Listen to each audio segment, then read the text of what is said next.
Michel, est-ce que vous pourriez nous raconter comment vous avez commencé dans le métier? Alors j'ai commencé assez bizarrement, c'est que je cherchais une place d'apprentissage, je voulais faire ferme-lantier appareilleur et le patron où je vais faire cet apprentissage, il avait déjà 2 apprentis, il pouvait pas. Donc ma mère qui était couturière, elle faisait des raccommodages chez Fleckner qui avait 4 gosses. Et puis elle a dit, va voir. Et puis elle a pris rendez-vous chez moi. Elle m'a dit, ouais, je suis vitrier Fleckner. Je lui ai dit, moi, poser des carreaux toute ma vie, à l'époque. Et puis j'ai dit, j'ai quand même été au rendez-vous. Puis sitôt que je suis arrivé dans l'atelier là-bas, ça m'a plu. Oui. Vous vous êtes rendu compte que vous ne feriez pas de la vitrerie. Voilà. Mais j'ai rien contre les vitriers, mais je me voyais poser des carreaux toujours. Je comprends. Après, il y a eu les artistes qui sont venus, la couleur, tout ce qui s'ensuit. Et très vite, vous vous êtes senti à l'aise, puis vous vous êtes dit... Dès ce jour-là, je n'aurais jamais fait autre chose. Magnifique. Est-ce que vous avez des souvenirs de comment était Herbert Fleckner avec vous, ou bien en tant que patron? Avec Fleckner, c'était pas spécial, c'était un très gentil patron, mais il ne s'occupait pas beaucoup. C'est surtout avec elle que j'ai appris le métier. Et puis, qu'elle m'a tout appris, quoi, techniquement. Mais par contre, ce qui est les couleurs, les artistes, les dessins, j'ai quand même appris avec les artistes qui venaient travailler. C'est clair. Yoki, Chavas, c'était des jeunes artistes. Et puis j'ai tout appris en choisissant les couleurs avec eux, etc. J'étais complètement... je savais qu'un bleu, c'est un bleu, un rouge, c'est un rouge. C'est tout. Bien sûr.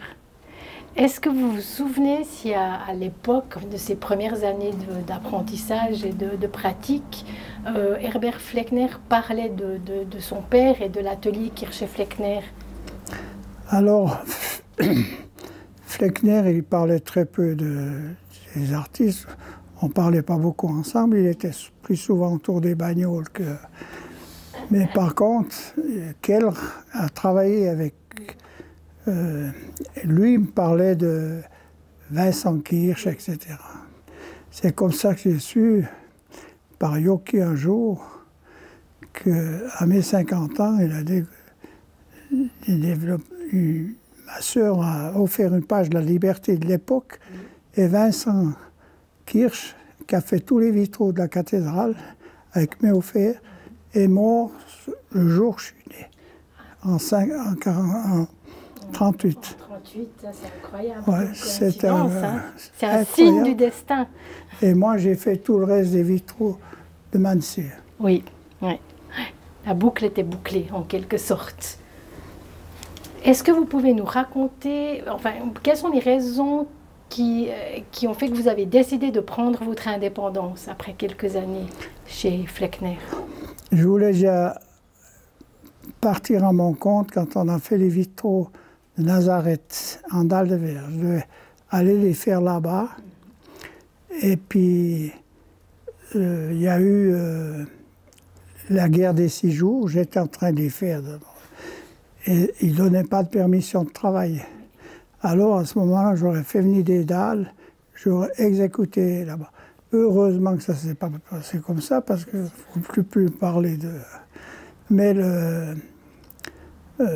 après, en arrivant ici, je me suis dit, mais pourquoi pas, il y a encore des églises à faire, il y avait du travail, il y avait ci. Et puis j'ai décidé de me mettre à mon compte. Sauf, Fleckner m'a demandé de réaliser les dalles de verre, parce qu'on commençait le Christ roi à l'époque, et puis il n'avait personne pour faire les dalles de verre. Et en fait, c'est lui qui vous avait assigné à cette tâche très vite, alors que vous travailliez pour lui. Alors Fleckner, j'ai fait ces dalles de verre au mètre carré, au tâcheron, que vous voulez dire. C'est pour ça que j'ai tout pu faire le restaurant. Bien sûr, bien sûr. Et puis, quels sont les artistes, quand vous avez quitté Fleckner, qui vous sont restés fidèles, puis qui vous ont suivi? Ils m'ont pratiquement tous suivi. Stravinsky, Madame Ebenard, à l'époque, était une bonne peintre. Il y avait Yoki, bien sûr, Chaudray,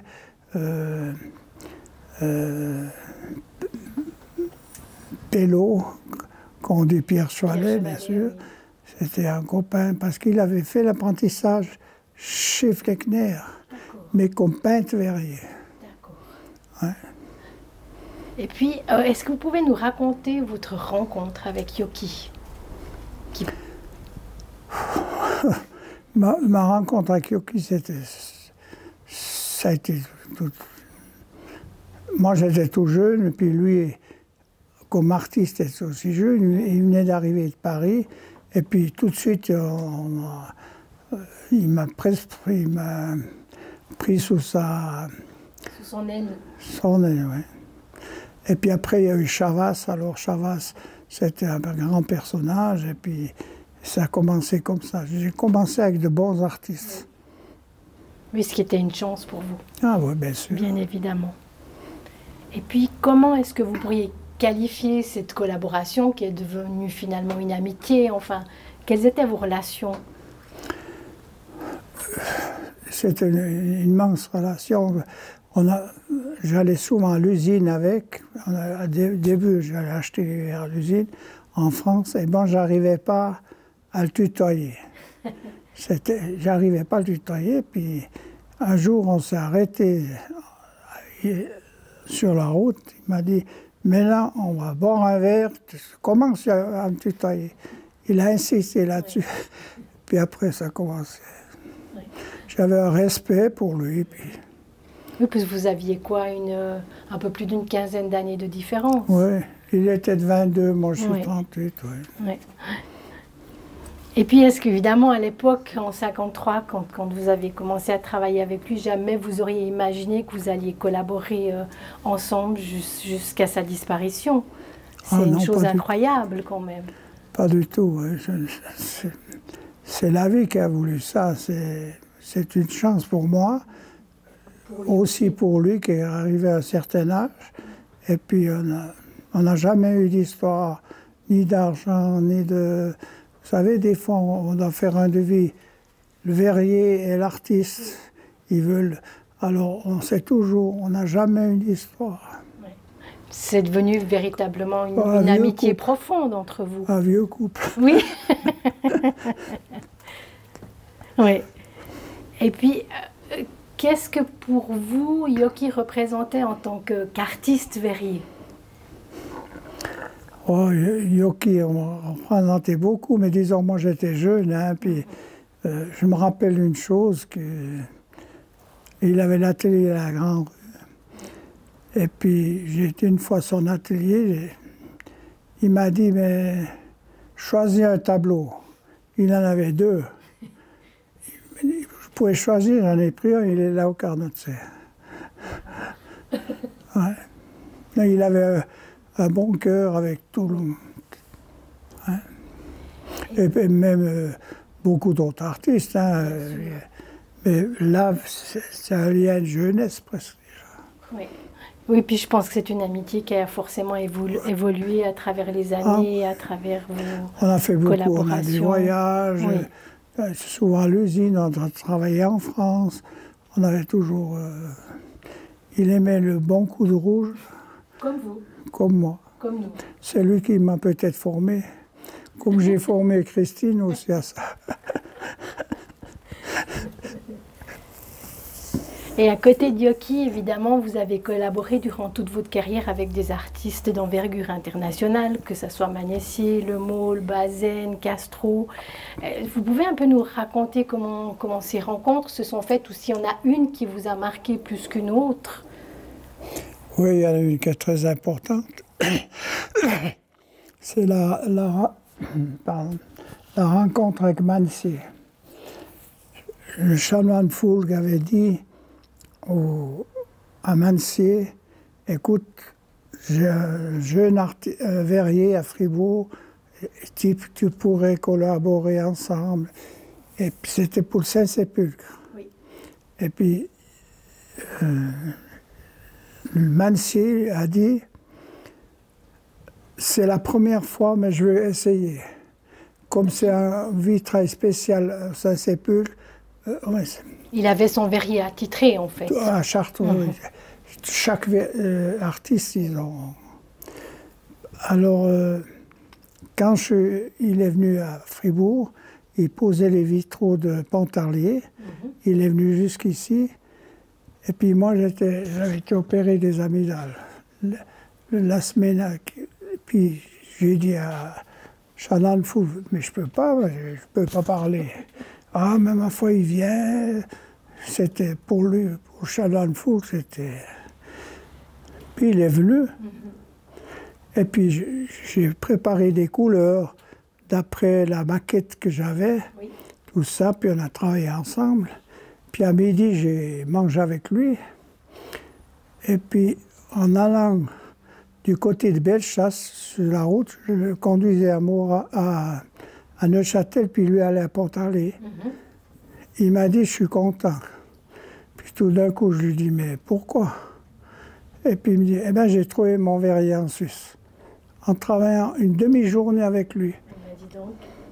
C'était le résultat, quand même, j'avais travaillé avec beaucoup d'artistes qui m'ont donné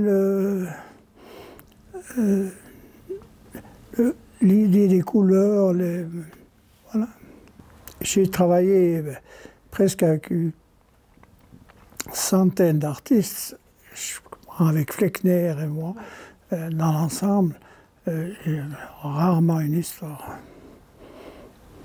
Pour vous, qu'est-ce que l'on pourrait qualifier d'une collaboration réussie entre l'artiste et vous-même en tant que verrier? C'est comme un couple. Un artiste, quand on travaille, soit l'un, soit l'autre, c'est toujours différent sans être différent parce qu'on travaille pour la même. Mais le principal, c'est le travail fini. C'est là qu'on voit qu'on a fait juste, ou on peut réparer, mais disons comme en sport, on dit la cohésion. Il faut avoir une grande cohésion pour... Si vous voyez comme aujourd'hui, on met au point un vitrail, il y a des pièces à changer peut-être, peut-être pas. Alors là, il faut jouer avec... Des fois, c'est moi qui dis, avant qu'ils viennent, cette pièce, elle me gêne. C'est pas pour embêter l'artiste. Et puis, l'artiste, quand il me dit qu'une pièce le gêne, eh bien, je dis, eh bien, si c'est valable. Et si c'est un emmerdeur, on n'a pas la même... Bien sûr. Si c'est valable, on est premier à... Bien sûr, parce que comme vous venez de le dire, le but, c'est que l'œuvre finie soit réussie. Parce que si vous avez un verre qui est faux, ici on le voit déjà, mais sur place, il nous cassera les yeux chaque fois qu'on verra le vitrail. Comment est-ce que vous choisissez vos verres, pas au niveau des coloris, là on vient d'en parler avec les artistes, cette collaboration très étroite que vous avez avec eux, mais du point de vue de leur fabrication, est-ce que vous avez des fabricants vers lesquels vous vous tournez parce que vous savez qu'ils fournissent tel type de verre plutôt que d'autres? Alors quand on allait à l'usine, au début, j'allais souvent avec Yoki. Et puis on profitait de faire une belle sortie, des fois en même temps. Là, on choisissait des couleurs, des fois pour un travail qu'on avait à faire. Mais si on trouvait des belles couleurs, parce qu'à l'époque, on pouvait fouiller dans les casiers. Alors à l'époque, on voyait tout d'un coup une belle feuille, on la sortait. Bien sûr. Alors ça, c'était des moments merveilleux. Puis on était très bien reçus à l'usine à l'époque, mais maintenant c'est plus... c'est plus aussi amical. Ouais. Et là, j'imagine que dans votre atelier, vous avez des feuilles qui doivent dater, qui doivent avoir des décennies. Ah oui, il y a des feuilles que j'ai récupérées chez Kirsch, chez Otto, donc le dernier. Moi, je me suis très bien arrangé avec. D'abord, à la fin, j'ai même fait des vitraux pour lui. Mais il avait des vieux verres qui avaient du temps qu'ils ont fait les vitraux de la cathédrale. Alors, il m'a dit, tu peux prendre tout ce que tu veux, t'as qu'à... Puis là, j'ai trouvé des tons que je cherchais au Saint-Sépulcre. C'était pas facile de trouver certaines... Alors, j'ai les fouillés dans ces casiers, il me laissait. Puis il me demandait 3 fois rien. Ouais. Quelle chance. Oui, Otto Kirsch était un type merveilleux. Otto Kirsch, il a parallèlement à Herbert Fleckner, puisque au décès de Vinzenz Kirsch en 1938, les enfants ont décidé de créer chacun leur atelier.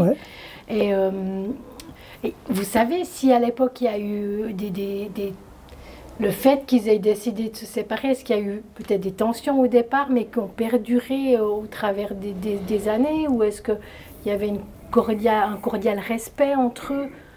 C'est-à-dire que Kirsch et Fleckner étaient 2 frères. Donc, avant Vincent Kirsch, était leur père.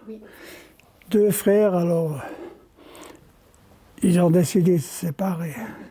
Alors, Fleckner est venu au Dayette, et Kirsch a gardé l'atelier là-bas. Mais le frère à Fleckner, il était plutôt ailleurs que dans le ville. Alors, il était même marchand de Coca-Cola. Il a quitté le métier, quoi.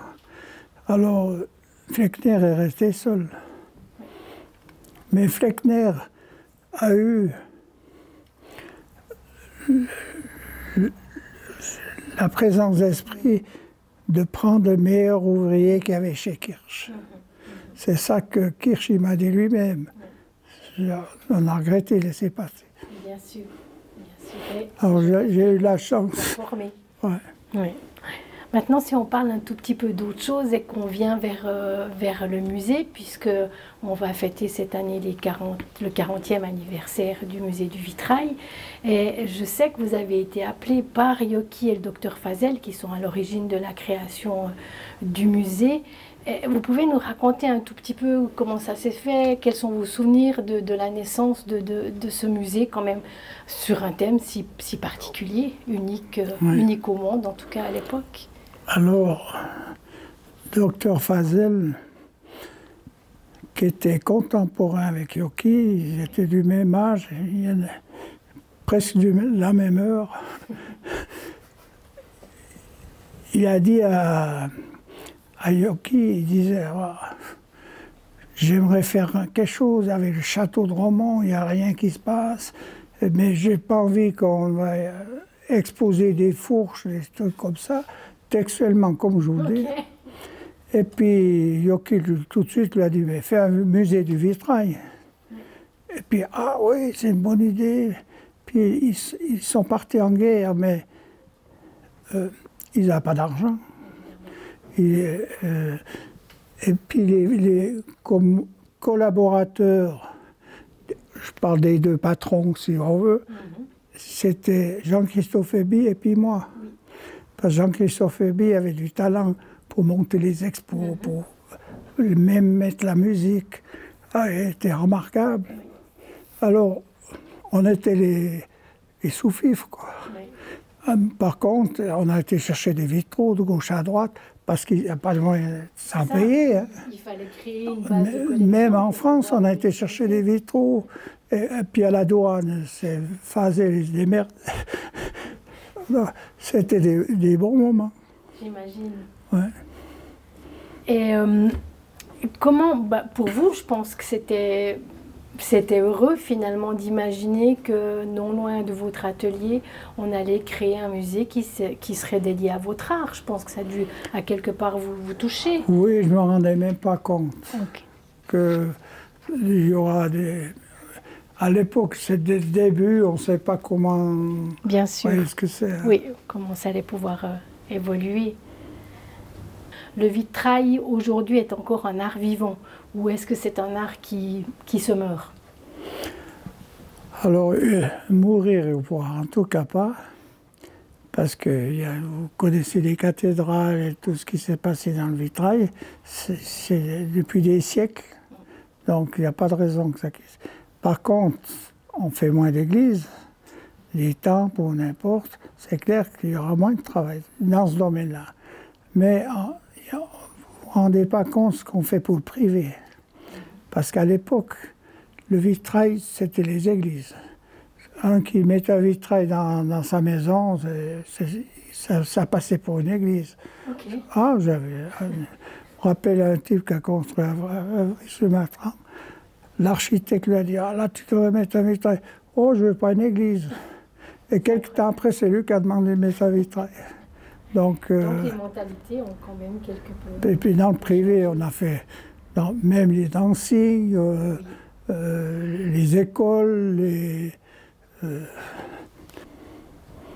Et puis peut-être une dernière question, mais qui n'est pas des moins importantes, c'est votre fameuse exposition que vous avez faite en 1988, qui était quand même un projet absolument incroyable. Ouais. Et puis une sacrée aventure, j'imagine, pour vous, avec l'idée, je crois que vous avez eu l'idée d'appeler vos amis artistes et de leur demander qu'ils vous dessinent un projet à la taille d'un vitrail de cabinet et que vous alliez vous réaliser. Et vous avez reçu énormément de réponses. Alors, à l'époque, je voulais fêter, comme tous les 10 ans, je fête des anniversaires. Moi, mais là, c'était important pour moi. Et puis, de fêter avec les artistes. Alors, j'ai demandé à tous les artistes avec qui j'ai travaillé, et je travaillais encore, de faire une maquette. J'ai donné une grandeur, c'est 50 sur 70.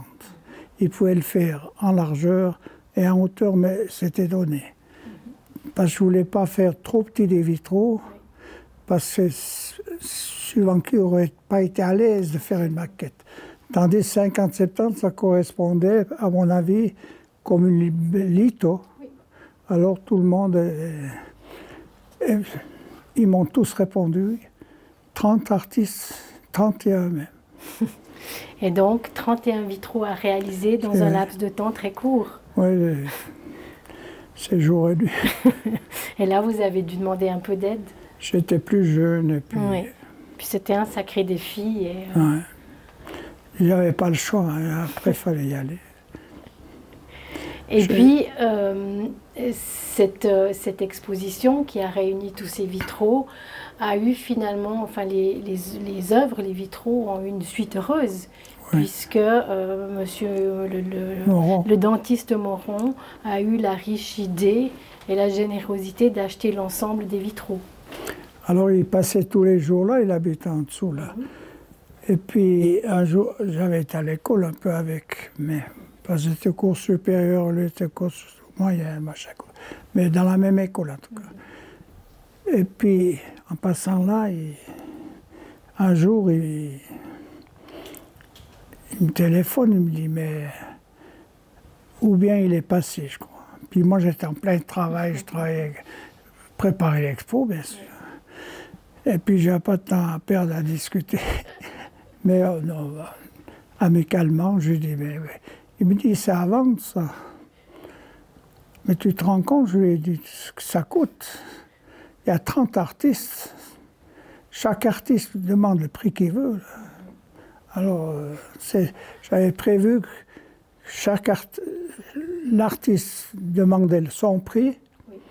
Et puis après, moi, si c'était vendu, je mettais mon prix. Oui. Mais raisonnablement, quoi. Et puis, moi, je dis, écoute, je ne peux pas tout de suite, mais en tout cas, X 1000 francs. Il m'a dit, oh, ben, tu me la réserves. Puis j'avais déjà des gens qui voulaient des vitraux, qui me voyaient faire, là. Et puis j'ai dit, je suis un peu embêté. Puis j'ai dit, après tout, c'est une expo qui est fantastique. Et puis on l'a gardé. Lui, il l'a gardé. Il aurait pu la vendre dans une banque. J'imagine. Ouais. Et puis, et ce qui est, mais je crois que vous êtes aussi l'initiateur de ça, ce qui est très généreux de sa part avec votre idée préalable, c'est que ces vitraux, enfin, il devait être prêt à prêter cette collection soit à des musées ou galeries oui. qui souhaitaient la montrer. Ça a été à New York, Ouais. ça a été à Neuchâtel, ça a été en Valais. Ouais. Chaque fois, il a jamais dit non. Est-ce que vous avez des souvenirs pour terminer de l'exposition qui a eu lieu à New York? Parce qu'évidemment, vous avez fait le voyage. À New York, bien sûr, on a fait le voyage, on était 6 ou 7, il y a eu bien sûr Yoki, on a rencontré son fils qui était à New York à l'époque, on a mangé avec. Et puis, alors, j'avais un chœur dans l'atelier qui chante. Et puis, une partie du chœur, dans mon rang, on dit, on vient avec vous à l'exposition. Puis bon, la grande exposition, l'expo, là. Et puis au vernissage, il y avait un ambassadeur là, qui a dit, mais il a dit à Bourreau, un des chanteurs, vous chantez où ce soir? Il croyait qu'il venait chanter. Professionnellement? Oui, pour. Donc vous aviez fait, comme on dit chez nous, un tabac. Ouais. Là, c'était les chanteurs. Mais je crois que votre exposition, enfin, a eu un grand succès. Ah oui. Parce que forcément, Ah oui. aux États-Unis, ils n'avaient pas l'habitude de voir ce type de vitraux. C'était, pour dire, c'était la belle-fille qui était grande argentier qui habitait en dessous, là, qui a passé, qui voyait ces expositions, qui avait une galerie à New York. Ça s'appelait la galerie des... L'Institut suisse, ou bien c'était en lien avec Galerie l'ambassade suisse, suisse, hein, oui. Ouais. Donc c'était une opportunité fantastique, autant pour vous, Ah oui. en tant que verrier, que pour les J'ai artistes. été une fois à New York, Oui. mais à nos frères.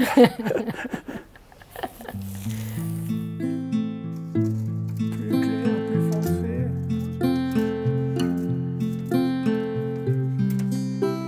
Oui, là, plus foncé.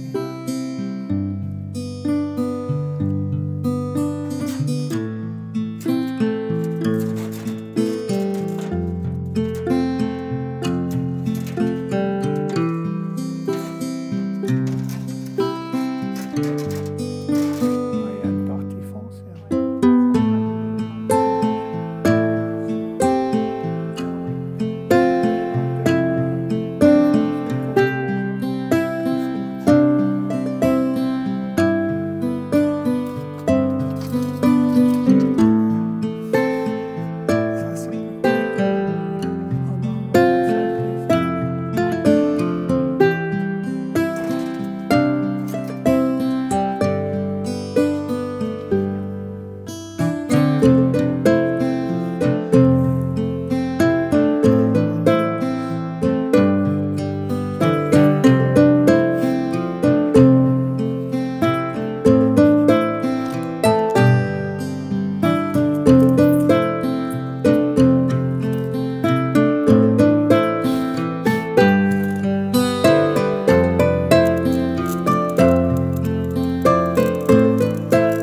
raconter, Isabelle, comment vous avez débuté dans le monde du vitrail?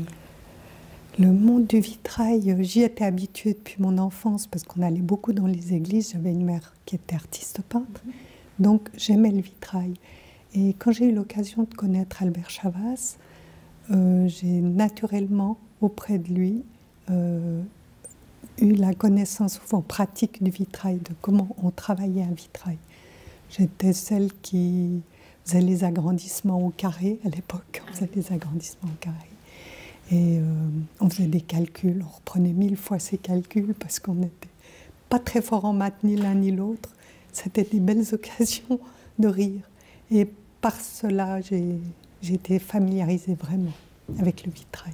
Donc finalement, comme vous avez commencé entre guillemets votre carrière d'artiste avec Chavas, oui. Vous avez rencontré le vitrail très jeune. Voilà, tout de suite, mais j'ai bien sûr jamais imaginé que j'allais en faire. Mais je l'accompagnais dans toutes les étapes de la maquette. J'ai beaucoup regardé comment il travaillait ses maquettes. On allait voir les églises aussi pour savoir quelles étaient les lumières, ce qu'il fallait respecter. Au fond, quel était l'entourage, l'âme du vitrail. Donc en fait, inconsciemment, vous avez, dès vos premières années de formation, acquis les bases qu'il fallait pour être capable, quelques années plus tard, de vous-même réaliser des vitraux. Voilà. Au fond, c'était une connaissance intuitive intérieure, une connaissance par imitation, j'allais dire, à la manière des anciens. Ce n'était pas quelque chose d'abstrait, théorique. Voilà. Pouvez-vous nous raconter comment vous avez rencontré Michel Elchingre? Ouh là là, Michel Elchingre, je crois que je l'ai rencontré la première fois, c'était dans l'atelier de Fleckner. On m'avait demandé de faire un petit, 4 petites fenêtres dans un oratoire à Gambach. C'était une villa où il y avait une petite chapelle privée. Et là, les prêtres m'avaient demandé de faire une maquette. Ils savaient que j'aimais la peinture, que je barbouillais auprès de ma mère. Et j'ai fait cette maquette que Yoki m'avait corrigée. Et je me souviens, il était là et c'est là que j'ai vu Michel pour la première fois. Et je pense qu'il vous a fait une forte impression parce que vous étiez toute jeune. Oui, j'étais toute jeune.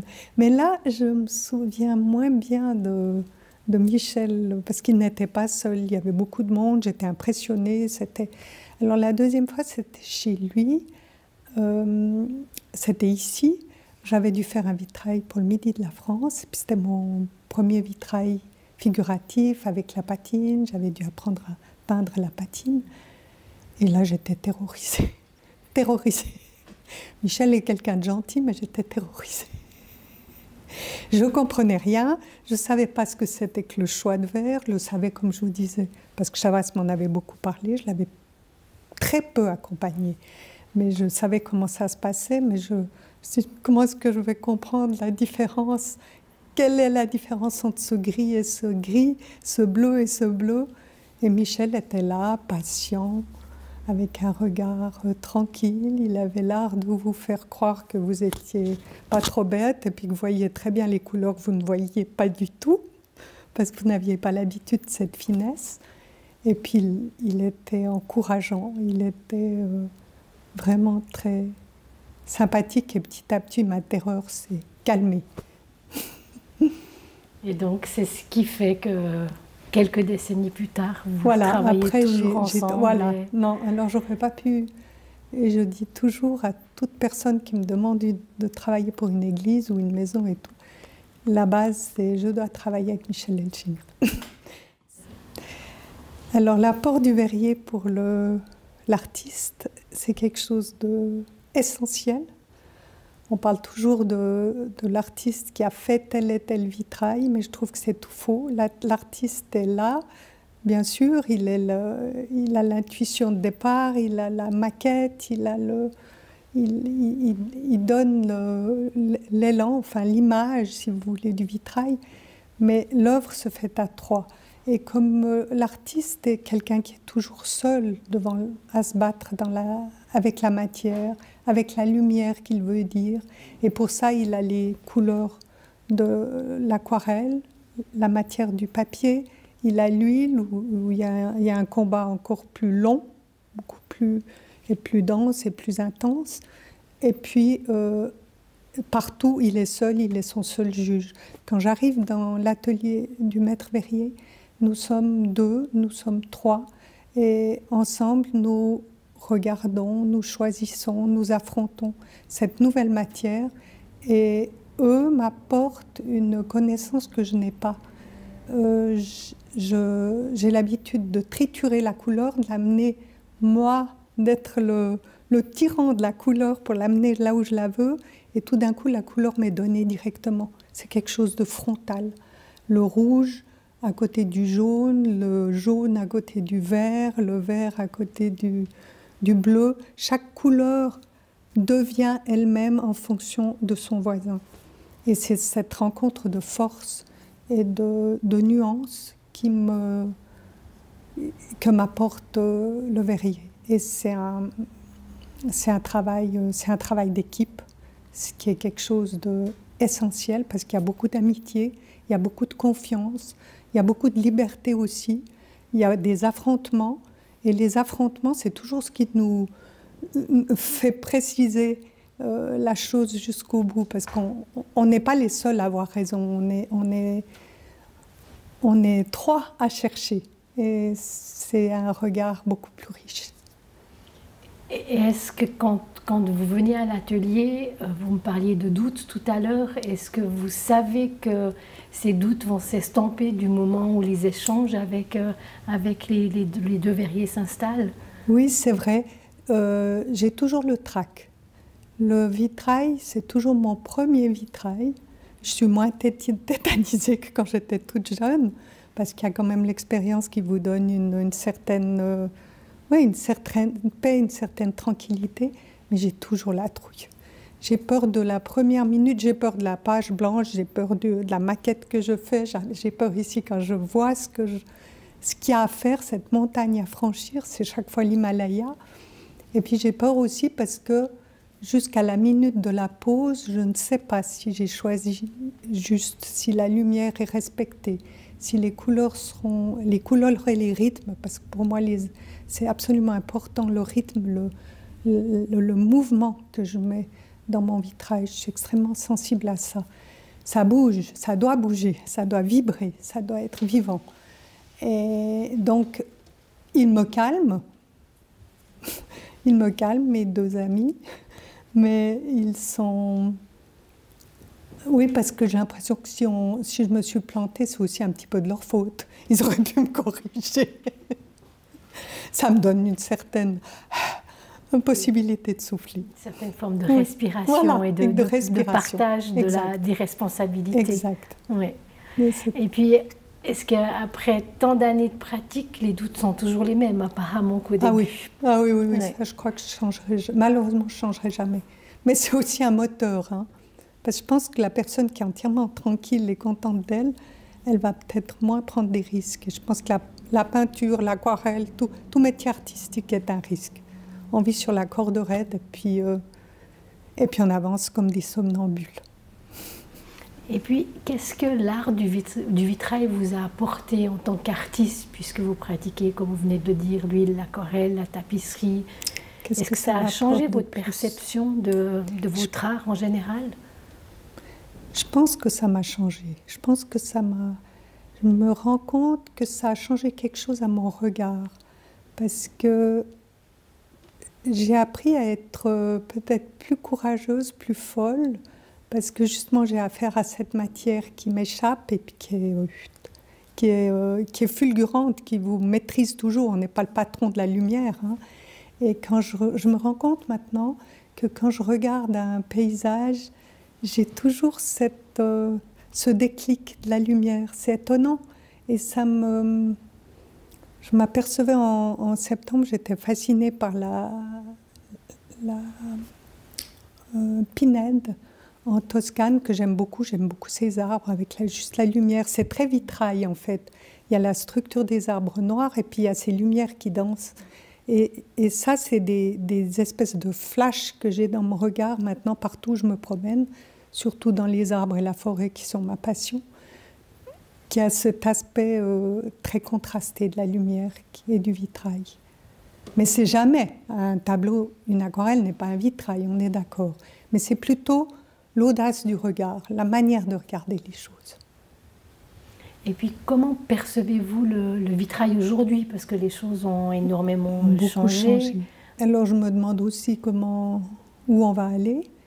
Je pense qu'il y a quand même toujours des maisons, des fenêtres. On a peut-être plus d'invention, on a peut-être plus d'audace pour faire sortir le vitrail des murs d'église. Et ça, c'est quand même intéressant. On a des matières et des manières de travailler que moi, je n'ai pas explorées parce qu'on ne peut pas tout faire, puis que j'ai horreur des gens qui touchent à tout et puis qui ne font rien. Parce qu'alors, je me mettrais à faire de la sculpture, je ferais encore bien d'autres choses, et je ne peux pas. Donc, j'aime mieux me perfectionner dans un art qui est un peu le vitrail traditionnel, mais beaucoup simplifié. Parce que c'est évident que maintenant, avec toutes les couleurs qu'on a, on a beaucoup plus de risques aussi, parce qu'on risque de se disperser. Quand je pense à la Sainte-Chapelle, avec cette rigueur dans les couleurs. Mais alors, ce que deviendra le vitrail, je ne sais pas. Mais ce que j'espère que s'il continue, on aura toujours des gens comme Michel pour nous accompagner et en faire quelque chose de très beau. Et puis, dernière question, est-ce que vous pensez que le vitrail est encore aujourd'hui un art vivant, qui est en fait le titre de notre exposition anniversaire au Vitraux-Musée? Oui, j'ai envie d'y penser. J'ai envie d'y penser parce que je trouve que c'est une aventure extraordinaire et puis que c'est encore une fois à nous d'essayer d'être inventifs et puis de continuer avec ça. Parce que c'est un dialogue avec la lumière, ça apporte énormément de joie, de beauté, d'originalité à toutes les demeures, à toutes les églises. C'est quelque chose de vraiment précieux, qui est tout autre, qui n'a rien à voir avec la peinture, la tapisserie, la sculpture. C'est tout autre. J'espère que ça restera.